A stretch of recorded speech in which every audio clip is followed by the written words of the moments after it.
صرف همین مقاصد در ذهنتان بمانه و شما بفهمین که قرآن کریم از کدام مقاصد بحث میکنن و تمام مضامین و بحوث قرآن کریم او ما را به کدام طرف میبرن. یعنی چی میخواه در آخر یک بحث، در آخر یک موضوعی که قرآن کریم او را تشریح میکنه از ما چی میخواهد. یعنی 5 مقاصد قرآن کریم ما در پیشویتان ماندم که قرآن کریم میخواهند که ما را از کجا شروع بکنه تا کجا ببره. اولین کاری که اولین تغییری که قرآن میخواهد که او را وارد بسازه و در انسان، در ترکیب انسان، در فکرش، در اندیشهش، در اخلاق و تعاملش و در تمام کارهای زندگیش، اولین تغییری که قرآن کریم میاره، اولین اصلاحی که قرآن کریم میاره، مقصد اولین قرآن کریم اصلاح در اندیشه و فکر و ترزیدید و جهانبینی انسان است. منگو تاسی ویل چې قرآن کریم لومړنی مقصد هغه د انسان په جهانبینی، ورلد ویژن یا د انسان په نړیلید کې تغییر دی. او د هغې تغییر لپاره قرآن کریم لومړنی بنیاد د توحید نه دی. لومړنی خبره چې دا الله جل شانه د یووالي نه ده. لومړی خبره چې دا انسان باید په دې باندې پوه شي چې د خالق چې دی هغه یو ذات دی. دا ډېرو خلکو نه دی پیدا کړی. د ده په ترکیب کې، د ده په تخلیق کې، د ده په جوړولو کې الله جل شانه چا نه مرسته نه ده اخیستې. الله د هېچ چا نه مرسته نه، الله د چا نه مشوره نه ده اخیستې. دا چا پیدا کړی نه دی، دا صرف الله پیدا کړی دی. کله چې الله پیدا کړی دی نو ته بیا کله چې یو تیږي پیدا کړی نه، ته بیا ولې تیږي ته مراجعه کوې؟ ته چې کله یو غوا پیدا کړی نه، ته غوا ته ولې مراجعه کوې؟ ته چې یو بادشاه پیدا کړی نه، هغه هم د تا غوندې بادشاه دی، هغه هم د تا غوندې مخلوق دی، ته بیا ولې هغې ته سجده ږدې؟ ته بیا ولې د هغه نه د خیر او د شر تمه کوې؟ نو د دې وجې نه الله جل شانه لومړنۍ خبره چې موږ تاسو ته درس راکوي په قرآن کریم کې، هغه د جهانبیني د تغییر دپاره لومړنۍ خښته هغه د توحید ده. او توحید د قرآن کریم مرکزی مضمون دی. او توحید کې خپله په داخل کې ډېر بحثونه دي. یوازې د رب د اله کلماتو باندې چې موږ تاسو ځان پوه کړو، دغه 2 کلمات چې قرآن کریم کې بار بار یاد شوي دي، موږ تاسو یو علم مسائل موږ تاسو ته واضح کېږي. ربوبیت توحید هغه کوم توحید دی؟ هغه دې ته ویل کېږي د هغه یووالی دا دی چې الله جل شانه موږ تاسو د خالق په حیث، د مالک او د آقا په حیث، د بادار په حیث او د دې کائناتو د متصرف او د واکمن په حیث باندې ومنو.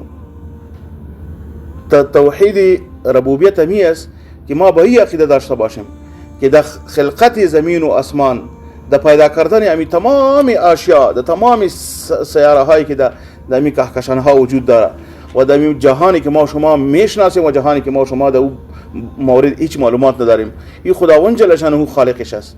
به تنهایی خداوند جل شانه اینا خلق کرده.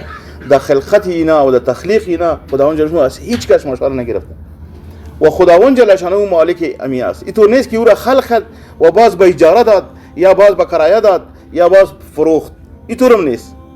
این تمام چیزا در تصرف و در مالکیت الله جل شانه است. مالک تمام چیزا کی است؟ و الله جل شانه. این توحیدی است که بیخی اساسی ترین توحید است. حتی مشرکین به اعتراف داشت. ولئن سألتهم من خلق السماوات والارض ليقولن الله.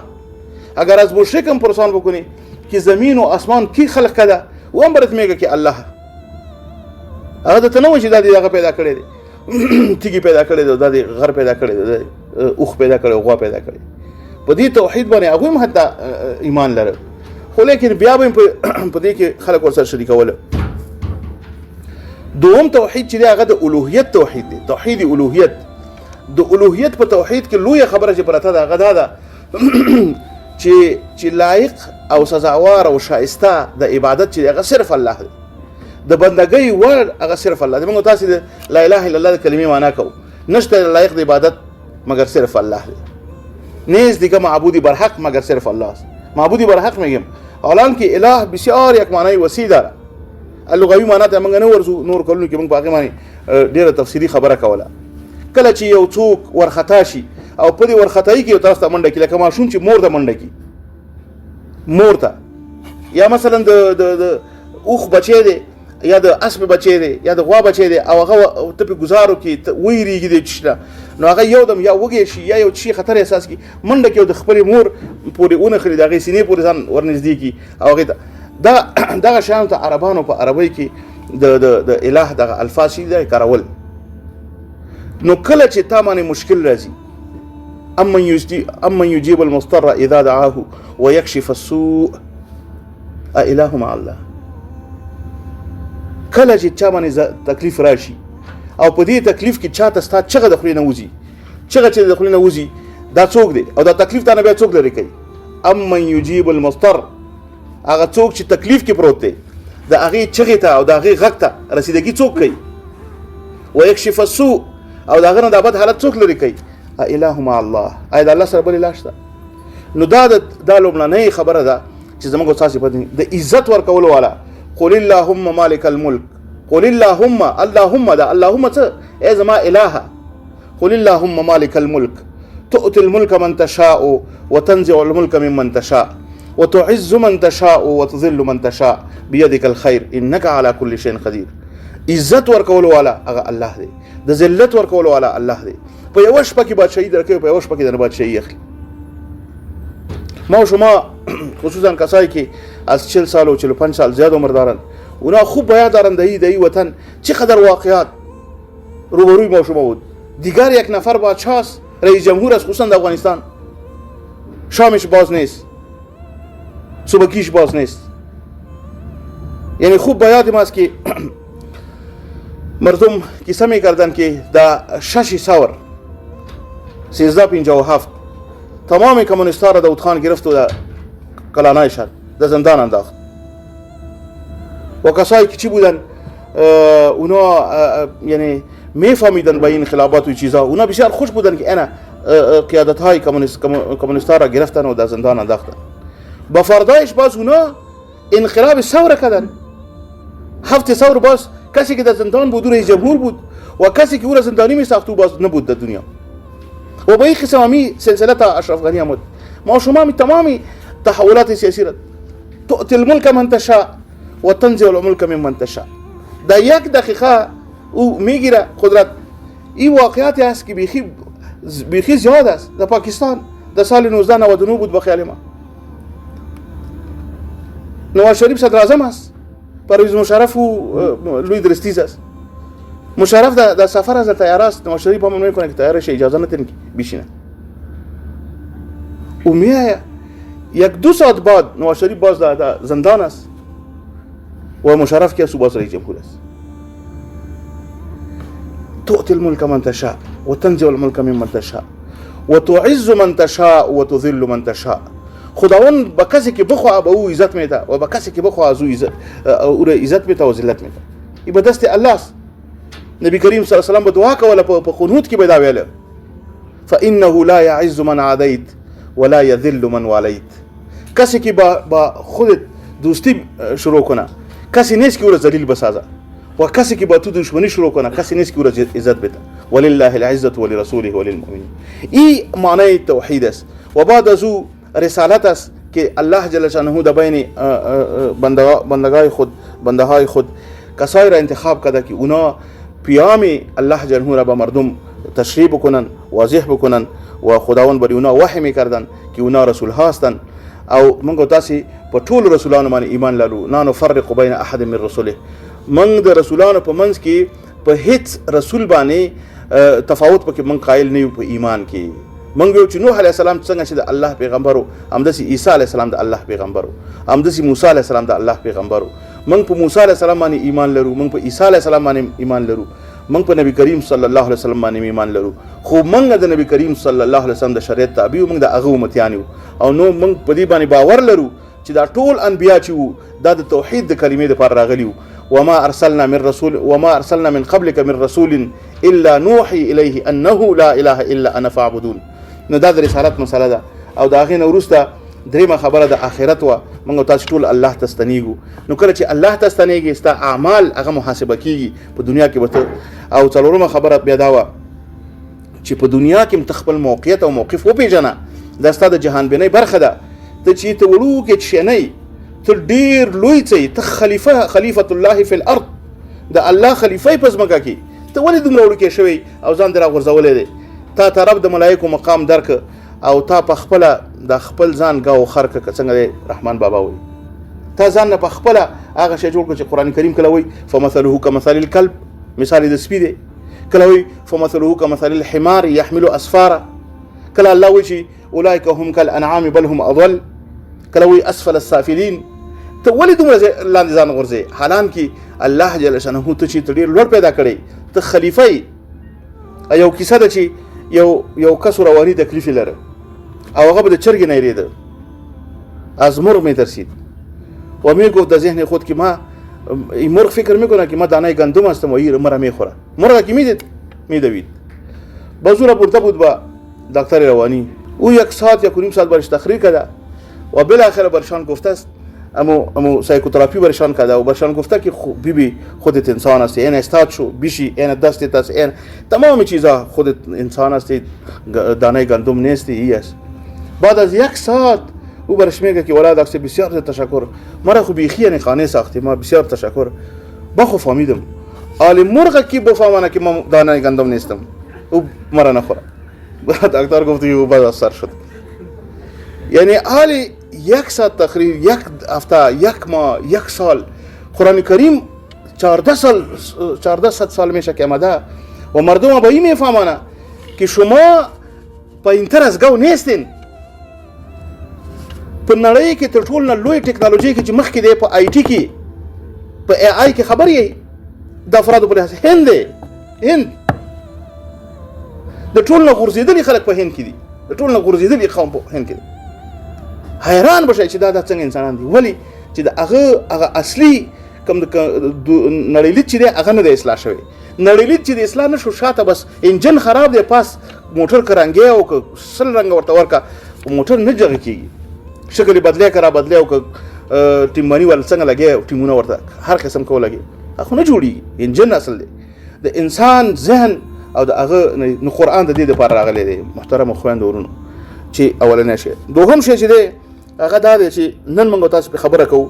دوهم مقصد د قرآن کریم وقت کې انسان جهان بینیش اصلاح شد، انسان به فهمید که تنها الله جل شانه است که او خالق امی انسان است. تنها الله جل خالق انسان است.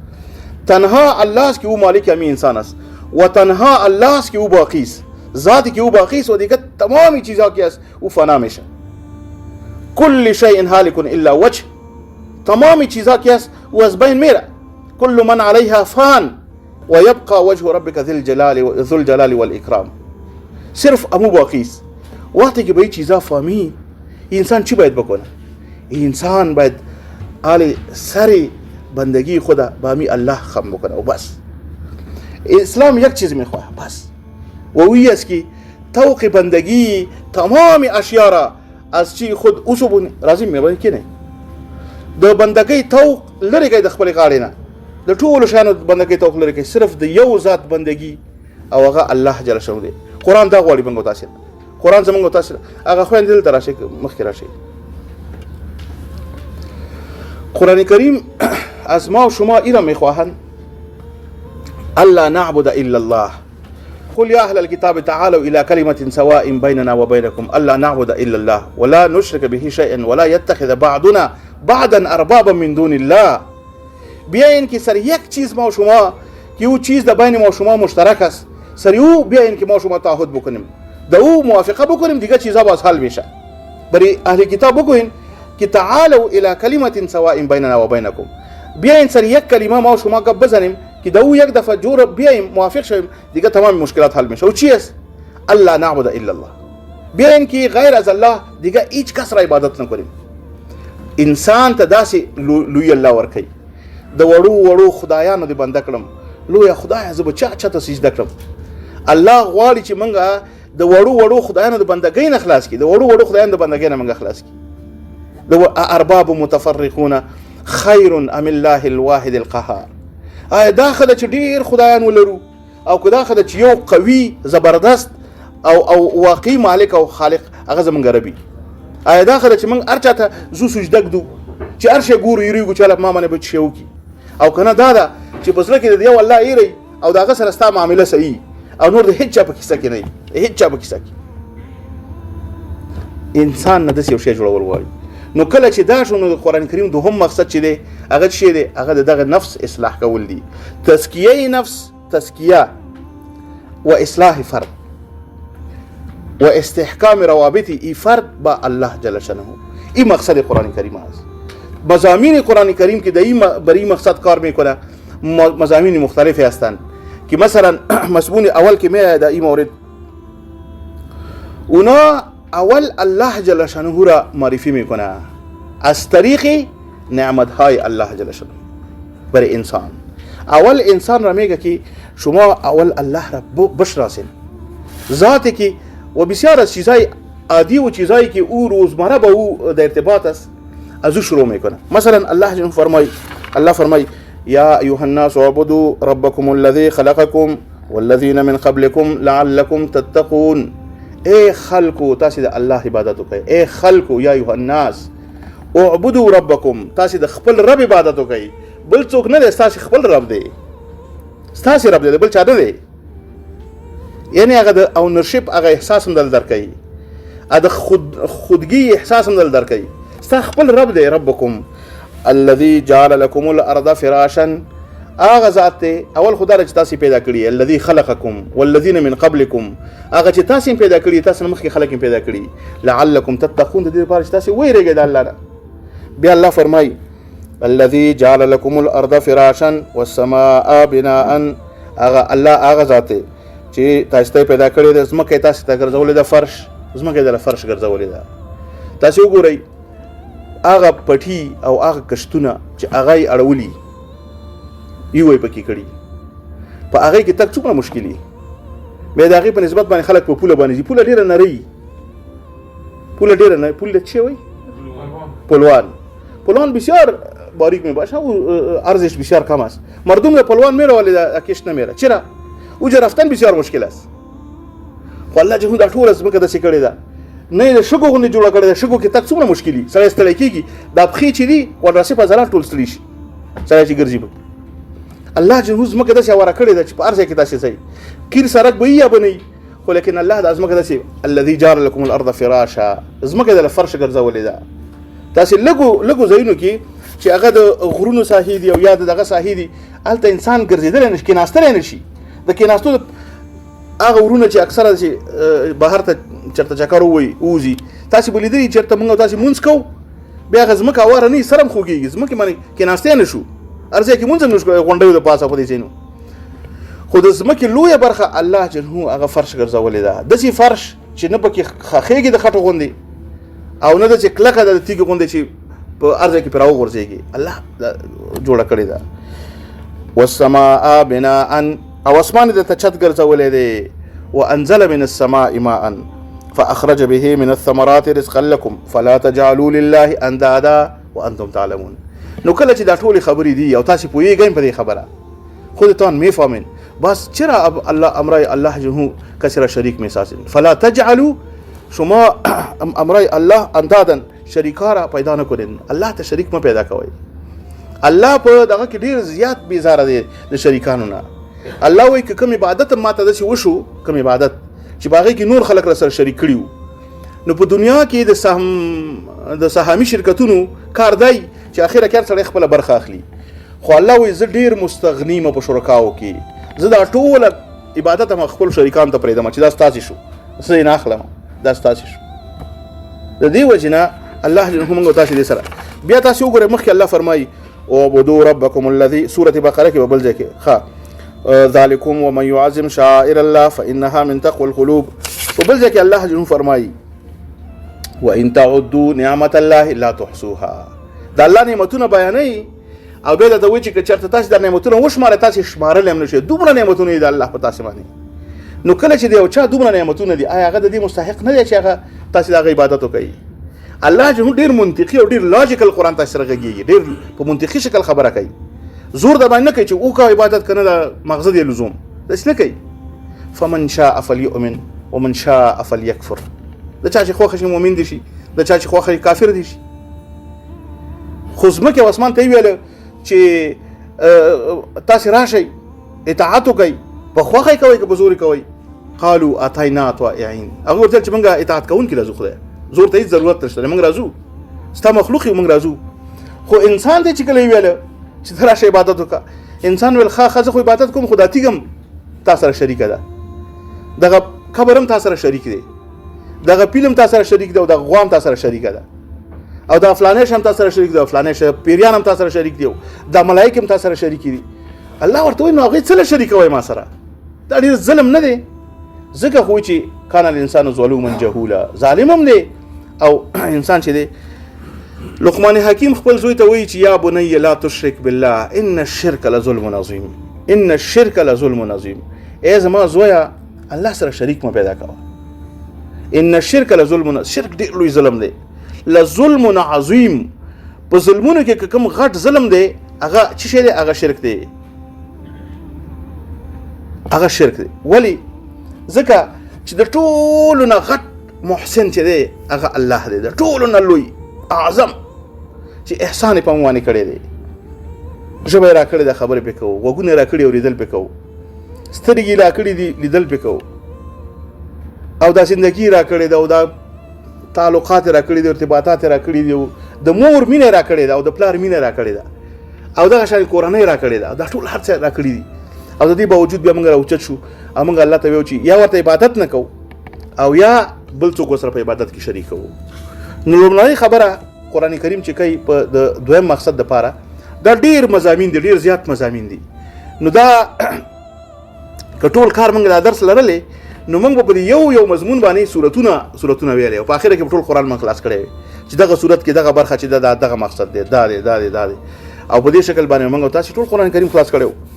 دویمه خبره چې دا عبادتو پر رابطه باندې، د تزکیه پر رابطه باندې، د اصلاح فرد پر رابطه باندې، هغه د عبادتو د لارې نه تقوا ته ځان رسول دي.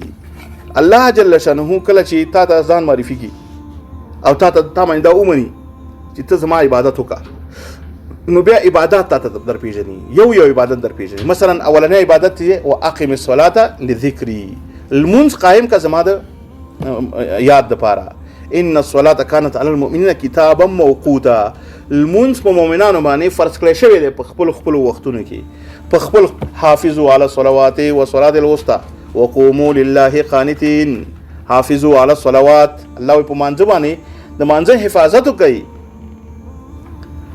د مانځ حفاظت کوي. ولی حافظوا على الصلاه والصلاه الوسطى، او هغه منځنی منځ باندې ډیر اهتمام کوي. منځنی منځ صلاه الوسطى اربون چې دا نور 15 وخت دی هغه منځنی منځ راځي، خو بعض علما وایي چې دا د مازیګر د مانځ خصوصي دغه شوی تاکید شوی دی په چې هغه نه خزانه شي. وقوموا لله قانتين، الله ته داسې ودرېږي، عجز ورته ودرېږي، الله ته په عجزۍ باندې ودرېږي. د دې وجه نه دغه ورون ته خصوصی دا خبره کوم، امی گپی مرا یاد داشته باشین در صف که استاد هستین برای هیچ کس شما جای خدا اعلان نکنین، در صف برای هیچ کس جای خدا اعلان نکنین. این رئیس شفخانه است حازم صاحب است که بسیار یک آدم متواضع است، پیشروی ما شسته. رئیس جمهورم که بیاید، رئیس الوزرام که بیاید، امیرالمومنین که بیاید و والد سے بتانم باشه برای اونام جای اعلان نکنین. چرا؟ به شکلی که شما پشت سر بیاین و او را پیش کنید، این کار نکنین، به خاطر که تعظیم خالق که است او اولاست، تعظیم خالق او اولاست و بهتر است از تعظیم مخلوق کده.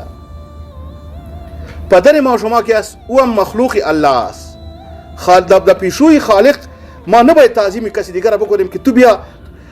هر نفر باید کوشش بکنه که در تعظیم خالق او پیش شود، د الله په تعظیم کې او د الله په عظمت کې هغه هر کس به مخکې کوي. عاجزي به په مانځه کې به دا شی نه چې زه رئیس جمهور یم او زه پلانې یم او زه صف کې به ټول الله ته ولاړ وقوموا لله قانتين، الله ته به ودرېږي. لومړني صف کې به هغه څوک ودرېږي چې هغه مخکې راغلی او هغه کوشش د لومړني صف کړی دی. د لومړني صف اجر دومره دی چې نبی کریم صلی الله علیه وسلم فرمایي چې که تاسې د اجر نه خبر شئ، اگر شما بفهمین که چقدر اجر داره، باز در بین خود شاید جنگ بکنین، یکی دیگر کش میکنه که ما پیش میرم. د دې وجه نه د لومړني صف نه مه رسته کېږئ، خصوصا د زمونږ بعضې ورونه چې زه ګورم مانځه کې زه راشم یا بل څوک راشي رسته شي، دا کار مه کوئ.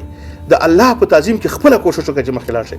نبي علیه السلام وایي تاسې مه رسته کېږئ، په صفونو کې رسته مه ودرېږئ، تاسې د دې نه نه یېرېږئ چې الله په ټول ژوند کې تاسې رسته کېږي. دا دومره سخته خبره ده. نو د قوموا لله قانتين، نو اولنې کار چې دین قرآن کریم موږ له تشریح کوي هغه عبادات دي.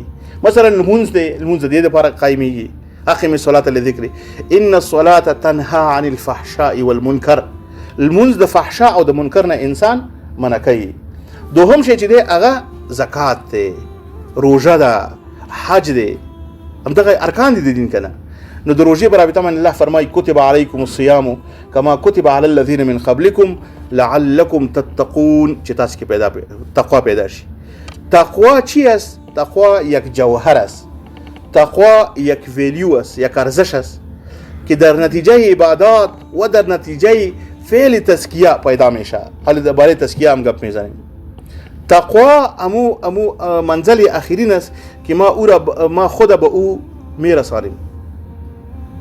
او کله چې تقوا در کې پیدا شوله نو بیا قرآن تا ته هدایت کوي، هدى للمتقین. بیا قرآن تا ته هدایت کوي، او چې قرآن هدایت وکړي الحمد لله الذي هدانا لهذا وما كنا لنهتدي لولا ان هدانا الله. جنت ته رسي، جنت قرآن دې سیده جنت ته رسي.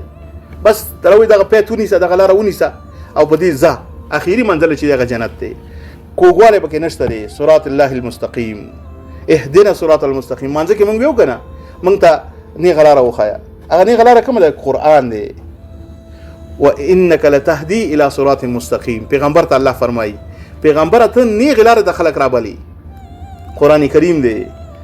ان هذا القرآن يهدي للتي هي اقوم. نو منګ تاسو کې المنز، روژه، زکات، حج دا په من کې تقوا پیدا کوي. دا د نفس د تزکیه سبب ګرځيږي. دی ټول پروسس ته چې ویل کېږي تزکیه ویل کېږي. امی پروسه بنامي چې یاد میشه تزکیه نفس یاد میشه، تزکیه نفس یاد میشه. قد افلح من تزکا. یقینا کامیاب شد کسی که چی شد؟ کسی که عملی تزکیه را انجام داد. در نتیجه تزکیه چی به میان میآید؟ تقوا. ومن يتق الله يجعل له مخرجا ويرزقه من حيث لا يحتسب. تقوا چې کله پیدا شوله بیا نو مشکلات حل شلو. بیا خو تقوا چې پیدا شو هر څه. ان الله مع الذين اتقوا والذين هم محسنون. الله د تقوادار سره دی، د تقوادار سره. تقوا حد اقل حد د کامیابی، حد اقل دا منزل دی. دی باندې موږ تاسو روان یو. امی سفر باندې چې یاد میشه تزکیه. تزکیه که وسایل مختلف داره، عبادات است و اینجا که برسیم التقوا است. از این باز دیگه مدارج است. اگر میخوایم که دیگه هم بالا بریم او باز مرحله احسان است، مرحله احسان است. ان شاء الله واضح شد برتان. صحیح است. د عبادت په نتیجه کې الله موږ نه غواړي چې موږ تقوا ترلاسه کړو. لعلکم تتقون. تاسو تقوا پیدا کړئ، تاسو منځونه وکړئ تر څو چې تاسو تقوادار شئ، تاسو عبادت وکړئ تر څو چې تاسو تقوادار شئ. ګور الله فرمای یا ایها الذین آمنوا اتقوا الله. اے خلق د الله نه ویریږئ، اے ایمان والو د الله نه ویریږئ. وابتغوا الیه الوسیله وجاهدوا فی سبیله لعلکم تفلحون. د الله په لار کې مجاهده وکړئ، د الله د خوشالولو لپاره وسایل ولټوئ. ټول وسایل ولټوئ. منځ وکړئ، تلاوت وکړئ، د شپې ودرېږئ، جهاد وکړئ، د الله د مخلوق خدمت وکړئ. د الله د مخلوق د ټول نه لوی عبادت ده. لوی عبادت د الله د مخلوق خدمت ده. شکر بکشین که خداوند جل شانه ما و شما را انتخاب کرده در بین مردم و ما را آورده به این مسلک. همی چپن سفید، همی طبابت، همی برادرای ما که در شفاخانه کار میکنن به حیث کارگر است یا به حیث گارد است یا به حیث رئیس است یا به حیث سرطبیب است یا به حیث دکتر متخصص و نرس و تکنیشن و هر چیزی که است. ما در خدمت مردم هستیم. شما نیتتان بایدی باشه، نیتتان پیسه را او طرف کنین. پیسه میآید، یک نفر میآید هیچ پیسه نداره. شما امروز خوشبختترین فرد هستین روی زمین که شما یک مریضی که هیچ پیسه نداشت، هیچ پول نداشت و شما خدمتشان کردین.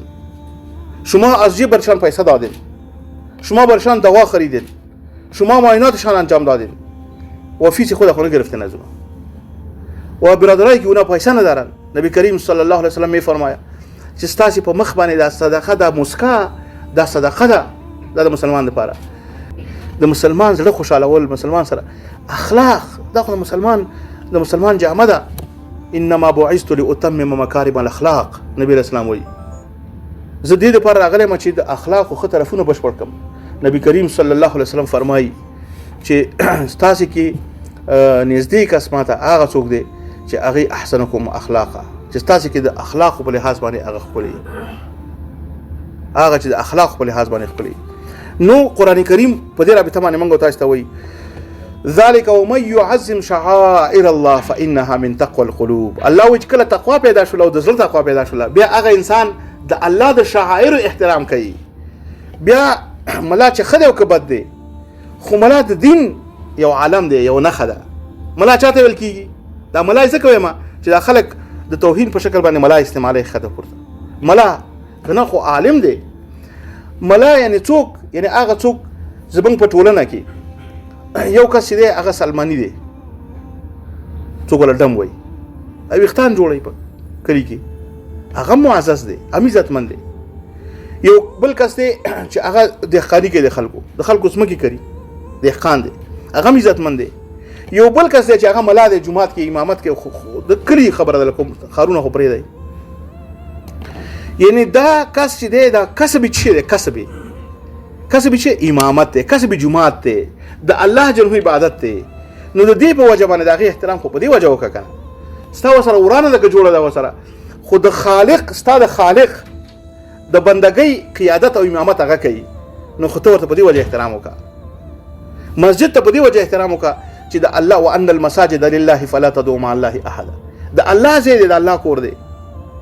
د قران احترام په دې وجه باندې وکړه چې الله کلام دی د بشر د هدایت لپاره لیکل شوی دی.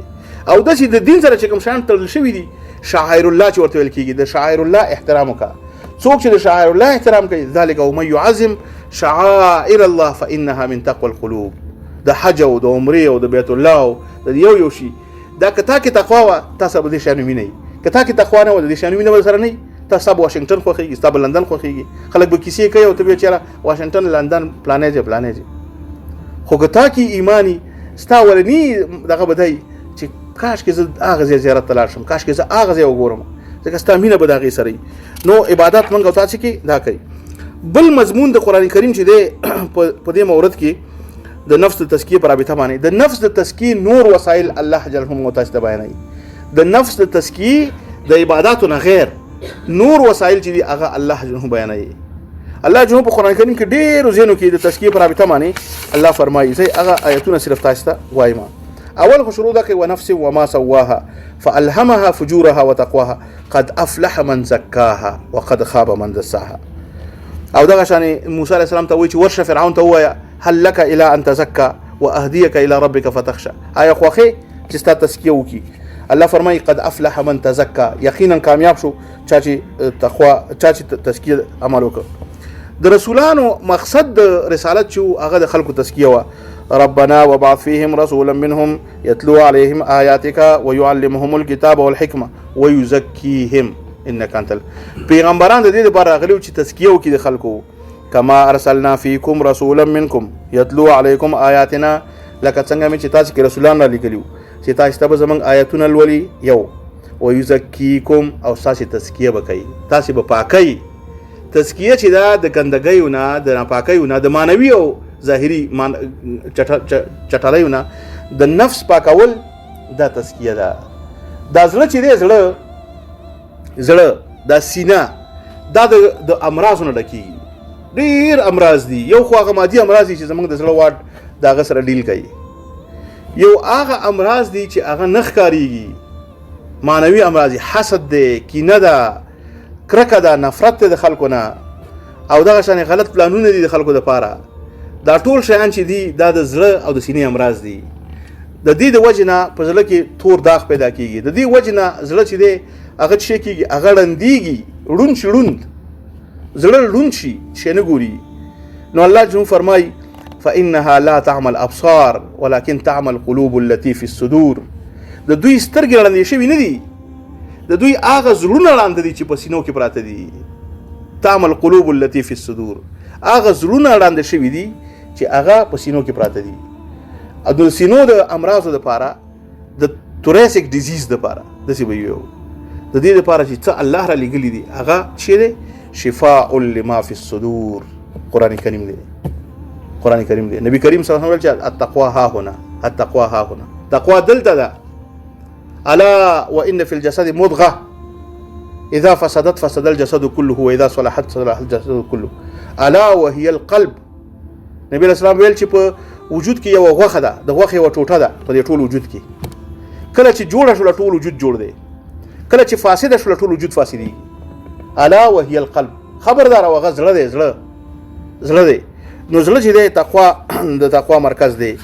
الله فرمای اولئک الذین امتحن الله قلوبهم للتقوى. د صحابه کرامو پر رابطه باندې الله فرمای ان الذين يغضون اصواتهم عند رسول الله اولئک الذين امتحن الله قلوبهم للتقوى.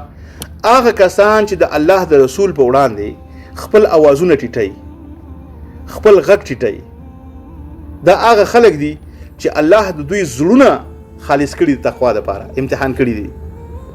امر وشو چې یا ایها الذین آمنوا لا تقدموا بین یدی الله ورسوله، ابي لا ترفعوا اصواتكم فوق صوت النبي ولا تجهروا له بالقول كجهر بعضكم لبعض ان تحبط اعمالكم وانتم لا تشعرون.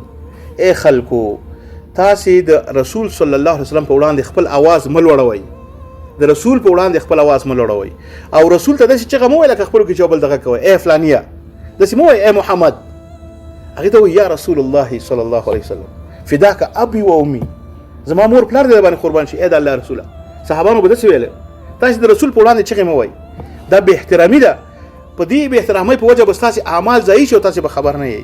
یو صحابي د هغه आवाज لوړو، بعضی خلک لوړ आवाज باندې خبرې کوي، هغه به ژړل او هغه به د نبی اسلام د دې آیتونو د نزول نه وروسته هغه نه راته نبی اسلام دغه ته او ژړلی. چا ورته ولې ژاړي؟ هغه ویل د نبی کریم صلی الله علیه وسلم د مجلس نه محروم شولم، ځکه زه به خبره چې کوم پوښتنه چې د نبی اسلام نه کومه زما आवाज لوړ دی. نو الله وی چې ان تحبط اعمالکم وانتم لا تشعرون، اعمال بم ضایع شي او خبر بنئ. شما نمیفهمین به شکل غیر شعوری اعمالتان ضایع میشه. حالا ما میرم پرسان میکنم، صدای ما بلند است و او نافرمانی و چی به احترامی نبی کریم صلی الله علیه و آله. باز نبی کریم صلی الله علیه و آله خبر شد و برشان احوال روان کرد که نه، خودت مراد نیست از این آیات. کسایی است که اونا اصلا به شکل به احترامی صدای خود بلند میکنه، مثل که جنجال میکنه. نو صحابان چې هغه دومره دغه حضرت ابي ذر رضی الله نبی اسلام یو ځری ویل، ابي ذر نه چې هغه دغه ته ویلو بلال ته چې اې د تورې خزي بچیا، حضرت بلال تورو اې د تورې خزي بچیا. نو هغه راغی نبی اسلام ته شکایت وکړ، نبی کریم صلی الله علیه وسلم هغه راوغوښته.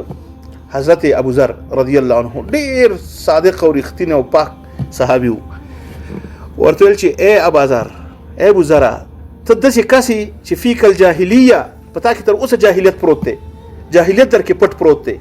که جاهلیت در کې نه وي نو د تورې ښځې سوی ورته ولې ویو، خو ستا ورور دی غږ به ورته کړی چې بلاله فلانیه. نو هغه سخت خفه شو، خپلې غلطۍ ته متوجه شو، راووته او د مسجد نبوي په دروازه کې ولاړو او بلال ته ویل چې بلال راشه او زما په دې سر باندې پښې کې، زه دا سر ږدمه لاندې، ته پې د پاسه ودرېږه، ځکه زما په دې سر کې جاهلیت پروت دی. جاهلیت دا جاهلیت ته زه باید وباسم، دا ته زه باید وباسم، زه دا سر ږدمه. داسې خلک نو الله وی اولئک الذین امتحن الله قلوبهم للتقوى، دا کسان چې دي دوی زړونه الله د تقوا لپاره خالص کړي وو، زړونه یې صفا شوي وو، هر قسم ګنتې وته وو. حضرت صہیب رومی رضی الله عنه اروپایي صحابي د ایټالیا نه تلو، موږ د ایټالیا پسې مړه د ایټالیا نه تلو د الله د رسول صلی الله علیه وسلم سره اوسېده په مدینه مکه کې. نو کله چې هجرت کو هغه روان دی او ډیر مال ګټل، ډیر کاروباري سړی و، پیسې وی ورسره مال ورسره. کله چې هجرت کو قریش مخ ته ودرېدل چې نشتلې نه میتاره کې بری چرا حضرت صاحب ورخطا شد که مرا نمیمانه، حالا مرا بندی میکنه و ما از با فراق نبی کریم صلی الله علیه و مبتلا میشم. برش گفت چرا؟ او گفت که خودت تنها یک نفر آمده بودی، اینقدر کمایی کردی ایجاد مکه، آل تمام پیسه و پول و دارایی و چیزای خود بار کردی و میری مدینه، هیچ امکان نداره. حضرت صاحب خوشحال شو، چه خبر آسان شوله، اوس سولوشن آسان شو. ورته خبره د پیسو ده، ویل دا ټول مال در واخلئ، کلی مال مرا بگیرین ولی رای مرا بند نکنین که ما میرم پیش نبی کریم صلی الله علیه وسلم. نبی کریم صلی الله علیه وسلم خبر شد، خداوند برش وحی کرد و اوجا گفت که صہیب رومی، صہیب ډیره د ګټې سودا وکړه، ډیر د ګټې او د نفع سودا وکړه، ځکه دا مال چی شو، دا الله ته ورکړ او الله یې واغسته. ومن الناس من یشري نفسه ابتغاء مرضات الله. ځینې خلک داسې دي چې خپل ځان خرڅوي خو د الله خوشحالي اخلي، د الله خوشحالي. صهیب داسې کسو. دا کسان دا قرآن تربیه کړي وو او قرآن کریم خپل مضامین په دې رابطه موږ تاسو ته وړاندې کوي. وروستۍ خبره کومه د تزکیه نفس پر رابطه باندې د قرآن کریم نور مضامین چې دي، څه مضامین نور دي، هغه د امثالو او د مثالونو بیانول دي. قرآن کریم مثالونه بیانوي، کرکټرونه بیانوي، سوشل کرکټرز، اجتماعي کرکټرونه بیانوي. موږ ته ښه کرکټرونه هم ښیي او موږ ته بد کرکټرونه هم ښیي په ټولنه کې. موږ ته فرعون هم ښیي چې فرعون داسې و، موږ ته قارون هم ښیي، موږ ته حامان هم ښیي، او موږ ته نبی کریم صلی الله علیه وسلم لقد كان لكم في رسول الله اسوه حسنه، او دغه شان موږ ته ابراهیم لقد كان في ابراهيم والذين معه لقد كان لكم اسوه حسنه في ابراهيم والذين معه. د ابراهیم علیه السلام نمونه مرته ښیي. موږ ته صاحب یاسین هم ښیي، صاحب یاسین وجاء من اقصى المدينه رجل يسعى. موږ ته د فرعون په دربار کې د یو کس کیسه ښیي، وقال رجل مؤمن في من آل فرعون يكتم ايمانه. هغه ورته ښیي چې کله د موسی علیه السلام د قتل خبر راځي هغه بیا ودرېږي، نور خپل ایمان نشي پټولی، ودرېږي. موږ ته کرکټرونه ښیي، موږ ته داسې خلک هم ښیي قرآن کریم چې هغوی الله یو مقام ته رسولي وو، علم ورکړی وو، تقوا یې ورکړې وه، ډېر غټ خلک شو، ولیان شولو، خلکو یې دغه شروع کړه، خو د مادیاتو دپاره دا هر څه استعمال کړله. دین د مادیاتو دین دا هم دی غوړولی پرې را اړوي وحشیان د مخلوقات. رحمان بابا وایي دین نه د دنیا دپاره ګټه واغستله. الله وایي فمثله کمثل الکلب، د سپي مثال دی.